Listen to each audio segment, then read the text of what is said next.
High school போகிறத கடை வச்சிருக்கேன். பெரிய ஸ்கூலில் பிடிஏ தலைவராக இருக்கேன். திடீர்னு வந்துட்டேன். போன ஒரு ஆகஸ்ட்லேருந்து செப்டம்பர் வரைக்கும் நினைக்கிறேன், இல்லை நவம்பர்லேருந்து ஜனவரி வரைக்கும் என்னுடைய கடையில்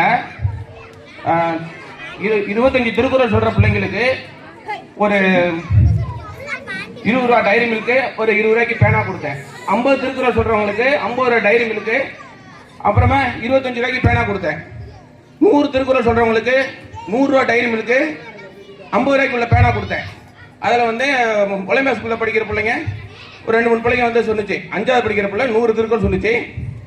ஹைஸ்கூலில் 10வது படிக்கிற பிள்ளை வந்து 104 திருக்குறள் சொல்லிச்சு. அவங்களுக்கு அந்த ப்ரைஸ்லாம் கொடுத்துட்டேன். எங்களுக்கு தெரியல, இந்த பாப்பா அங்கே படிக்கணும்னு தெரியல. இப்போ திடீர்னு வந்துட்டேன். அடுத்த வருஷம் டீச்சர் 4வது படிக்கும்போது கண்டிப்பாக போட்டி நாங்கள் வச்சுக்கிட்டு இருப்போம் கடையில். நீங்கள் வந்து 150 திருக்குறள் சொல்லுங்கள், உங்களுக்கு 500 ரூபாய் தரோம். இன்னைக்கு வந்து எங்களுக்கு அர்ஜென்டா திடீர்னு வந்ததுனால தெரியல அதனால சொல்லுவாங்க 200 ரூபாய் கொடுத்துருக்கான். இன்னும் நல்லா அதிகமா அடுத்த வருஷம் நிறைய திருக்குறள் படிக்கணும்.